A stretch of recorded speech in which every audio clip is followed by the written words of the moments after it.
नमस्कार प्यारे मित्रों, स्वागत है आपके अपने ही YouTube channel crack board exam में। आज की इस वीडियो में हम सभी जैक बोर्ड क्लास 12 झारखंड शैक्षिक अनुसंधान एवं प्रशिक्षण परिषद रांची यानी जैक के द्वारा मॉडल क्वेश्चन पेपर जारी कर दिया गया है। तो आज की इस क्लास में हम सभी हिंदी कोर का, ठीक है दोस्तों, हिंदी आधार हिंदी कोर का, आज की इस क्लास में हम सभी हिंदी कोर का सेट 1 जो कि जैक के द्वारा जारी किया गया है। आज की इस वीडियो में हम सभी सेट 1 के कंप्लीट एमसीक्यू प्रश्नों को देखने वाले हैं।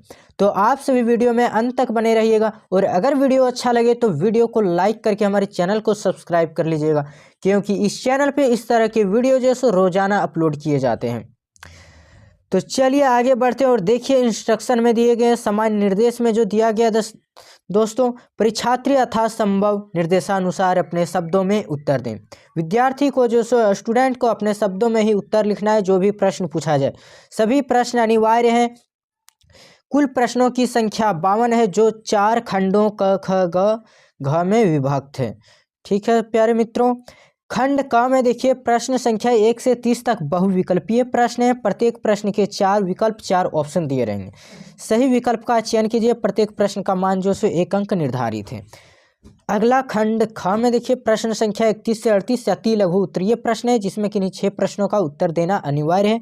प्रत्येक प्रश्न का मान जो है 2 अंक निर्धारित है। ठीक है साथियों, 31 से 38 तक आपका जो 8 प्रश्न होता है। इनमें से 6 प्रश्न का उत्तर देना अनिवार्य है और प्रत्येक प्रश्न का नंबर जो है 2 अंक रखा गया। तो यहाँ से आप सभी का 12 मार्क्स निर्धारित किया गया। दोस्तों आगे देखिए खंड ग में प्रश्न संख्या 39 से 46 लघु उत्तरीय प्रश्न है, जिनमें से किन्हीं 6 प्रश्नों का उत्तर देना अनिवार्य है। प्रत्येक प्रश्न का मान 3 अंक निर्धारित है। यहाँ भी आप सभी का 8 प्रश्न होगा दोस्तों। इनमें से 6 प्रश्न का उत्तर देना अनिवार्य है। 6 प्रश्न का ही उत्तर देना है, 8 देने की जरूरत जो है नहीं है। और यहाँ पे 3-3 नंबर का प्रश्न होने वाला है दोस्तों, यानी यहाँ से आप सभी का 18 मार्क्स हो जाएगा दोस्तों। खंड ग में देखिए प्रश्न संख्या जो है 47 से 52 दीर्घ उत्तरीय है, जिसमें किन्हीं 4 प्रश्नों का उत्तर देना अनिवार्य है। प्रत्येक प्रश्न का मान 5 अंक निर्धारित है। 47 से 52 में जो 6 प्रश्न पूछे जाएंगे सारे दीर्घ उत्तरीय प्रश्न होंगे और इनका जो अंक निर्धारित किया गया 5 अंक है, यानी 5 अंकीय क्वेश्चन होने वाला है दोस्तों, जो कि इनमें से आप सभी को 4 प्रश्न का ही उत्तर देना है। 6 प्रश्न पूछा जाएगा और उत्तर देना है 4 प्रश्नों का। ठीक है दोस्तों, 6 भी अगर दे दीजिएगा तो नंबर आप सभी का 4 का ही मिलने वाला है। तो इसलिए जितना ही क्वेश्चन में पूछा जाए उतना ही क्वेश्चन का आंसर दीजिए, क्योंकि ज़्यादा नंबर नहीं मिलेगा। आगे देखिए खंड क में जो कि अपठित बोध जो कि गद्यांश दिया गया है, जो कि बुक से नहीं है दोस्तों। अपठित मीन्स जिसे आप लोगों ने नहीं पढ़ा। निम्नलिखित गद्यांश को ध्यानपूर्वक पढ़कर दिए गए प्रश्नों के उत्तर के लिए सही विकल्प का चयन कीजिए। ठीक है, इस गद्यांश से नीचे जो 4 प्रश्न दिए गए हैं, 1 into 4, 1-1 नंबर का 4 प्रश्न है। उन सभी प्रश्नों का जो उत्तर देना है। तो देखिए गद्यांश में दिया गया तेजी से बदलती हुई दुनिया में केवल तकनीकी प्रगति ही नहीं बल्कि मानवीय सोच का स्वरूप भी जो है बदल रहा है। आज शिक्षा का उद्देश्य मात्र ज्ञान जन तक सीमित नहीं रहा। अब यह आलोचनात्मक सोच, समस्या समाधान क्षमता और नैतिक मूल्यों के विकास पर भी केंद्रित है।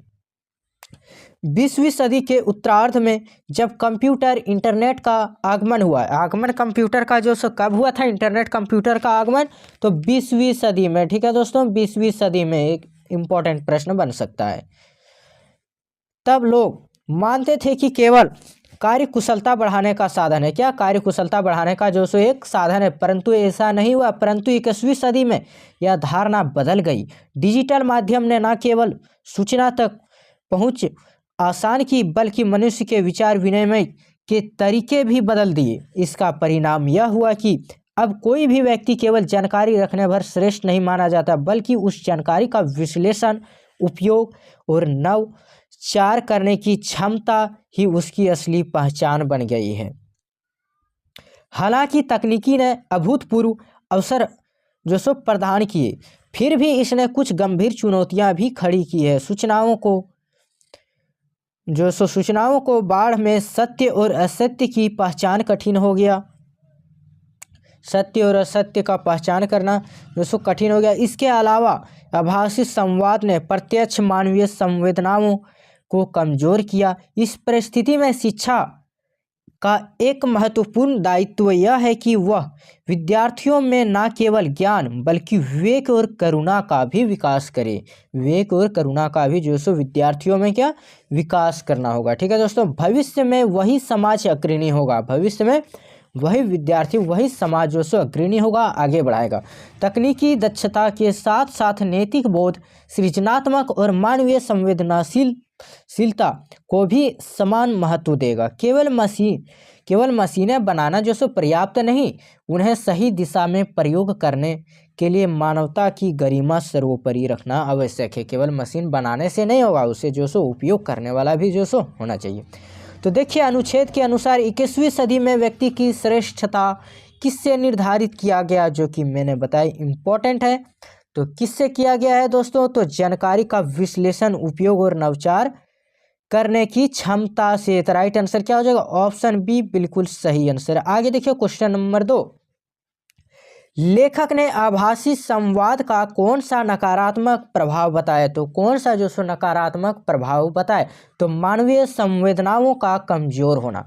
मानवीय संवेदनाओं का कमजोर होना राइट आंसर। अगले प्रश्न की ओर बढ़ते हैं, क्वेश्चन नंबर 3, लेखक के अनुसार तकनीकी प्रगति के साथ कौन सा तत्व समाज को अग्रणी बना सकता है। तो कौन सा तत्व जो सो समाज को अग्रणी बना सकता है दोस्तों, तो नैतिक बोध, सृजनात्मक और संवेदनशीलता। ठीक है दोस्तों, जो सो क्या बना सकता है, अग्रणी समाज। तो राइट आंसर ऑप्शन सी। अगले प्रश्न की ओर बढ़ते हैं, क्वेश्चन नंबर 4 में अनुच्छेद में बताई गई गंभीर चुनौती में से एक कौन है। तो गंभीर चुनौती में से एक सत्य और असत्य का भेद करना कठिन हो गया। कौन सा कथन सत्य है, क्या समाचार कौन सा सत्य है, कौन सा कठिन है, यह जो सो पहचानना थोड़ा कठिन हो गया, क्योंकि आजकल जो सो एडिटिंग के माध्यम से इंटरनेट पे झूठ को भी सच बना दिया जाता है, सच को भी जो सो झूठ बना दिया जाता है। यह पहचान करना जो सो भेद करना कठिन हो गया। तो राइट आंसर ऑप्शन बी बिल्कुल सही आंसर हो जाएगा दोस्तों। अगले प्रश्न की ओर बढ़ते हैं, उससे पहले यहाँ पे पद्यांश दिया गया है, जो कि 1 नंबर का 4 क्वेश्चन है, एक नंबर का। निम्नलिखित पद्यांश को ध्यानपूर्वक पढ़कर दिए गए प्रश्नों के लिए सही विकल्प का जो सो चयन करना है। उस रात आसमान को एकटक ताकते हुए वह जमीन पर अपने बच्चों और पति के साथ लेटी हुई थी। उसने देखा आसमान स्थिर शांत सूनेपन से भरा था। आसमान कैसा था, तो शांत, यानी पृथ्वी। ठीक है दोस्तों, तब वह कुछ सोचकर अपनी चूड़ियाँ, बलियाँ, बिंदी और थोड़ा सा काजल उसके बदन पर टाक आई, और आसमान पहले से ज़्यादा सुंदर हो गया। और आसमान क्या हो गया, पहले से ज़्यादा सुंदर हो गया, पृथ्वी पहले से ज़्यादा सुंदर हो गया। पद्यांश में आसमान का प्रारंभिक रूप कैसा बताया गया। तो प्रारंभिक में कैसा रूप बताया गया, तो स्थिर शांत और सूना। स्थिर शांत और सूना, जो कि अभी यहीं पे देखें हम सभी ने, स्थिर शांत और सूनेपन से भरा था आसमान। ठीक है दोस्तों, तो राइट आंसर ऑप्शन बी बिल्कुल सही आंसर हो जाएगा। अगले प्रश्न की ओर बढ़ते हैं, क्वेश्चन नंबर 6, पद्यांश में औरत द्वारा यह सामान को सजाने की क्रिया का क्या सांकेतिक अर्थ हो सकता है। तो क्या सांकेतिक अर्थ हो सकता है, तो जीवन में अपने हिस्से का सौंदर्य बांटना। तो राइट आंसर ऑप्शन बी बिल्कुल सही आंसर होगा। अगले प्रश्न की ओर बढ़ते हैं, क्वेश्चन नंबर 7, स्थिर शांत और सूनेपन से भरा आसमान किस मानसिक और भावात्मक स्थिति का प्रतीक हो सकता है। तो क्या प्रतीक हो सकता है दोस्तों, तो क्वेश्चन नंबर 7 का राइट आंसर हो जाएगा ऑप्शन बी बिल्कुल सही आंसर, जीवन की निरसता। ठीक है, जीवन की निरसता। अगले प्रश्न की ओर बढ़ते हैं, क्वेश्चन नंबर 8, पद्यांश में औरत का भाव किस रूप में व्यक्त किया गया। तो सृजनात्मक और संवेदनशीलता के रूप में जो सो व्यक्त किया गया। तो राइट आंसर ऑप्शन बी बिल्कुल सही आंसर। अगले प्रश्न की ओर बढ़ते हैं, क्वेश्चन नंबर 9, जो कि अभिव्यक्ति और माध्यम से प्रश्न है दोस्तों। निम्नलिखित प्रश्नों के उत्तर के लिए सही विकल्प का चयन कीजिए, जो कि यहाँ से 8 प्रश्न दिए गए हैं। देखिए 1 into 8। ठीक है दोस्तों, 8 प्रश्न है, एक नंबर का। भारत का पहला छापाखाना जो सो कहाँ पर लगाया गया, तो गोवा में लगाया गया था, जो कि ऑप्शन नंबर डी में दिया गया। तो राइट आंसर ऑप्शन डी बिल्कुल सही आंसर हो जाएगा। अगले प्रश्न की ओर बढ़ते हैं। क्वेश्चन नंबर 10, संचार प्रक्रिया में आई बाधाओं को क्या कहते हैं? तो संचार प्रक्रिया में आई बाधाओं को शोर कहते हैं। क्या कहते हैं? शोर कहते हैं दोस्तों। तो राइट आंसर ऑप्शन डी, शोर। अगला प्रश्न आता है, पीटीआई क्या है? तो पीटीआई क्या है दोस्तों? समाचार एजेंसी है, या फिर गुप्त विभाग है, या फिर पुलिस है? तो इसका आंसर क्या हो जाएगा दोस्तों? समाचार एजेंसी, गुप्त विभाग, पुलिस, साहित्य मंच। तो 11 का राइट आंसर होगा ऑप्शन ए। पीटीआई जो है सो एक समाचार एजेंसी है। क्या है? समाचार एजेंसी। तो राइट आंसर ऑप्शन ए। अगले प्रश्न की ओर बढ़ते हैं। क्वेश्चन नंबर 12, भारत में बनी पहली बोलती फिल्म का नाम क्या है? तो भारत में बनी पहली बोलती फिल्म का नाम जो सो आलम आरा है, जो कि ऑप्शन नंबर ए में दिया गया है। तो राइट आंसर ऑप्शन ए बिल्कुल सही होगा। अगले प्रश्न की ओर बढ़ते हैं। क्वेश्चन नंबर 13, स्टिंग ऑपरेशन किस तरह की पत्रकारिता है? तो स्टिंग ऑपरेशन जो है सो खोजपरक पत्रकारिता है। तो राइट आंसर ऑप्शन ये हो जाएगा बिल्कुल सही आंसर।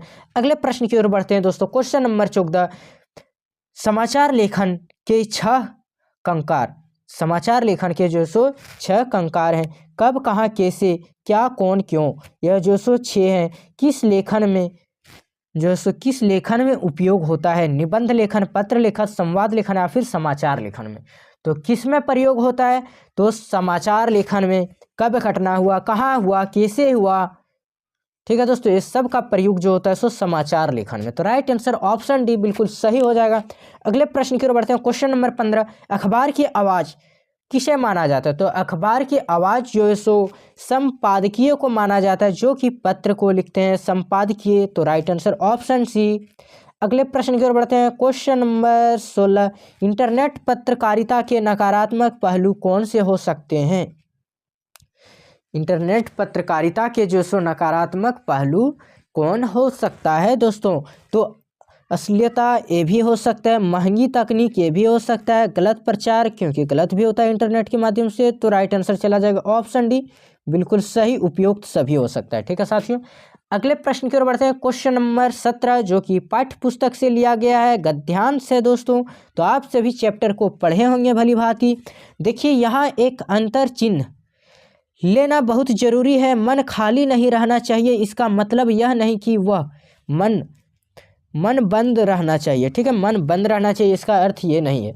जो बंद हो जाएगा वह शून्य हो जाएगा। जिसका मन जो सो शांत हो जाएगा, मन जो सो चंचल नहीं रहेगा, तो वह क्या हो जाएगा? शून्य हो जाएगा। शून्य होने का अधिकार बस परमात्मा का है, जो सनातन भाव से संपूर्ण, शेष सब अपूर्ण है। इससे मन बंद नहीं रह सकता, इस सभी इच्छाओं का निरोध कर लेंगे। यह झूठ है। और अगर इच्छा निरोधता का ऐसा ही नकारात्मक अर्थ हो तो यह तप झूठ है। वैसे तप की राह रेगिस्तान हो जाती होगी, मोक्ष की राह वह नहीं है। ठाठ देकर मन को बंद कर रखना जड़ता है। लोभ का यह जितना नहीं कि जहाँ लोभ होता है यानी मन में, वहाँ नकार हो। ठीक है, जहाँ मन में लोभ आ गया तो वहाँ नकारात्मक भाव उत्पन्न होता है, नकार हो। यह तो लोभ ही जीत है। लोभ ही जो सो क्या है? जीत है। और आदमी की हार, लोभ ही जो सो आदमी को जिताता है और हराता है। आँख ही अपनी फोड़ डाली तब लोभनीय के दर्शन से बचे। आँख को जो सो जब कुछ दिखेगा नहीं तो लोभ में कैसे पड़ेंगे? बचे तो क्या हुआ?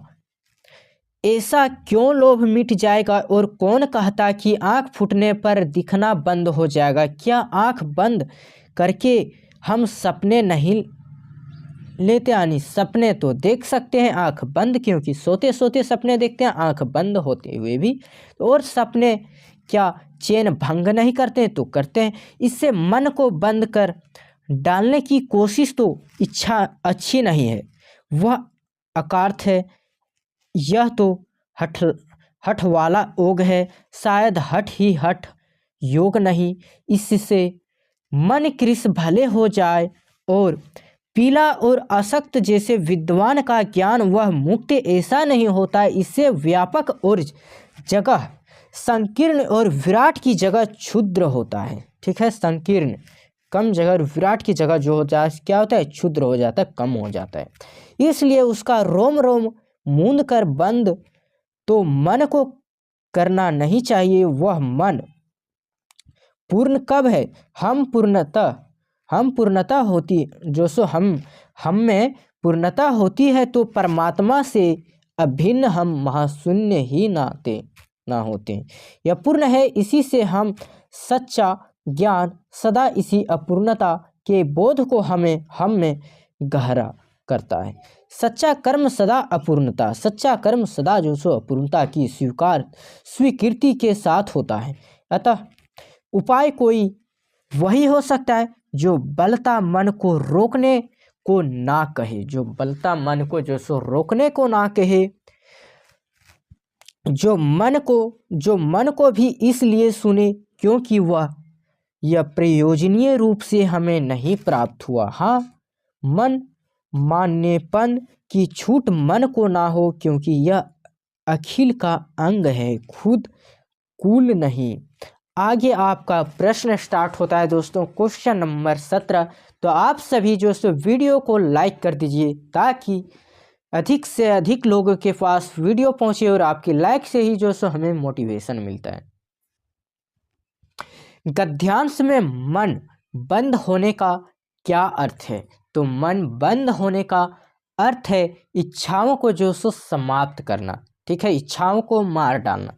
तो राइट आंसर ऑप्शन बी हो जाएगा, इच्छाओं का समाप्त हो जाना। आगे देखिए क्वेश्चन नंबर 18, शून्य होने का अधिकार लेखक किसे देता है? तो शून्य होने का अधिकार जो सो लेखक किसको देता है दोस्तों? तो परमात्मा को देता है, जो कि ऑप्शन सी में दिया गया है। तो राइट आंसर ऑप्शन सी बिल्कुल सही होगा। अगले प्रश्न की ओर बढ़ते हैं, क्वेश्चन नंबर 19, लेखक के अनुसार क्या झूठ है? तो लेखक के अनुसार जो है सो क्या झूठ है दोस्तों? तो इच्छाओं का निरोध करना। ठीक है, इच्छाओं का निरोध करना, विरोध करना जो सो झूठ है। तो देखिए जो कि ऑप्शन नंबर आपका ए में दिया गया, मनुष्य द्वारा अपनी इच्छाओं का निरोध कर लेने की बात जो है सो झूठ है।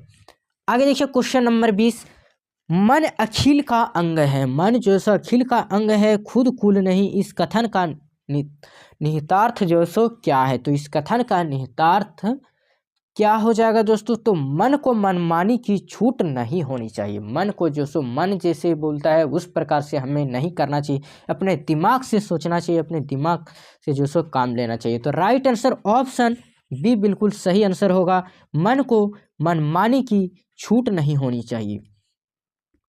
आगे आपका पद्यांश आता है, इससे भी जो सो यहाँ 4 प्रश्न दिए गए हैं 1-1 नंबर के। ठीक है दोस्तों, प्रातः नभ बहुत नीला, शंख जैसे भोर का नभ, राख से लिपा चौक अभी गीला पड़ा है। बहुत काला सील जरा से लाल, केसर से जैसे धूल गई हो। स्लेट पर लाल खड़ियाँ चाक मल दी हो, किसी ने नील जल में, या किसी की गोर झील मिलदेह जैसे दिला रही हो। और ज़्यादा जादू टूटता है इस उषा का, अब सूर्योदय हो रहा है। इस उषा का जो सब सूर्योदय में सुबह हो रहा है। ठीक है दोस्तों, राख से लिपा हुआ चौक किस भाव को व्यक्त करता है? तो राख से लिपा हुआ चौक जो सो किस भाव को जो सो व्यक्त करता है? तो राख से लिपा हुआ, गोबर से लिपा हुआ, ये सब क्या है? तो पवित्रता का बोध कराता है, शुद्धता का बोध, जो कि ऑप्शन नंबर बी में दिया गया है, पवित्रता। ठीक है दोस्तों, तो राइट आंसर ऑप्शन बी। अगले प्रश्न की ओर बढ़ते हैं, क्वेश्चन नंबर 22 में, शंख जैसे में कौन सा अलंकार है? शंख जैसे में कौन सा अलंकार है? तो उपमा अलंकार है। शंख जैसे में कौन सा अलंकार? तो उपमा अलंकार। तो राइट आंसर ऑप्शन बी बिल्कुल सही आंसर। अगले प्रश्न की ओर बढ़ते हैं, क्वेश्चन नंबर 23, नील जल हिल रही हो, नील जल हिल रही हो। देखिए नील जल हिल रही हो, नील जल हिल रही, नील और जल ठीक है। तो इसमें जो सो कौन सा अलंकार है दोस्तों, तो इसमें कौन सा अलंकार हो जाएगा, उत्प्रेक्षा अलंकार, जो कि ऑप्शन नंबर डी में दिया गया है उत्प्रेक्षा अलंकार। तो राइट आंसर ऑप्शन डी उत्प्रेक्षा अलंकार। अगले प्रश्न की ओर बढ़ते हैं। क्वेश्चन नंबर 24, उषा का जादू कब टूटता है। उषा का जादू जो है सो कब टूटता है, तो सूर्योदय के बाद टूटता है। कब टूटता है, तो सूर्योदय, ठीक है, आया था अभी पद्यांश में, सूर्योदय के बाद। तो राइट आंसर क्या हो जाएगा, सूर्य के उदय होते ही जो है सो उसका जादू टूटता है। आगे बुक से प्रश्न दिया गया है दोस्तों। निम्नलिखित प्रश्नों के उत्तर के लिए सही विकल्प का चयन करना। बुक से जो है 6 क्वेश्चन है, ठीक है दोस्तों, 1-1 नंबर का 6 प्रश्न यानी 6 नंबर का। भक्ति का गोना किस उम्र में होता है। भक्ति का गोना किस उम्र में हुआ था। भक्ति का गोना जो सो किस उम्र में हुआ था, तो 9 वर्ष में हुआ था, जो कि ऑप्शन नंबर आपका डी में दिया गया। तो राइट आंसर ऑप्शन डी हो जाएगा, बिल्कुल सही आंसर। अगला प्रश्न आता है क्वेश्चन नंबर 26, चांद सिंह के गुरु का क्या नाम था। तो चांद सिंह के गुरु का नाम क्या था दोस्तों, तो क्वेश्चन नंबर 26 का राइट आंसर हो जाएगा ऑप्शन बी, बादल सिंह था। चांद सिंह के गुरु का नाम बादल सिंह। चांद से द से बादल, ठीक है, याद रखिएगा। अगला आता है 7वां, बादल राग कविता में बादलों को अधिरथ में कौन बुला रहा है। तो अधिरथ में जो सो बादलों को कौन बुला रहा है, तो कृषक बुला रहा है, जो कि ऑप्शन ए में दिया गया। तो राइट आंसर ऑप्शन ए बिल्कुल सही आंसर। अगले प्रश्न की ओर बढ़ते हैं दोस्तों। क्वेश्चन नंबर 28, पतंग कविता में कपास किसका प्रतीक है।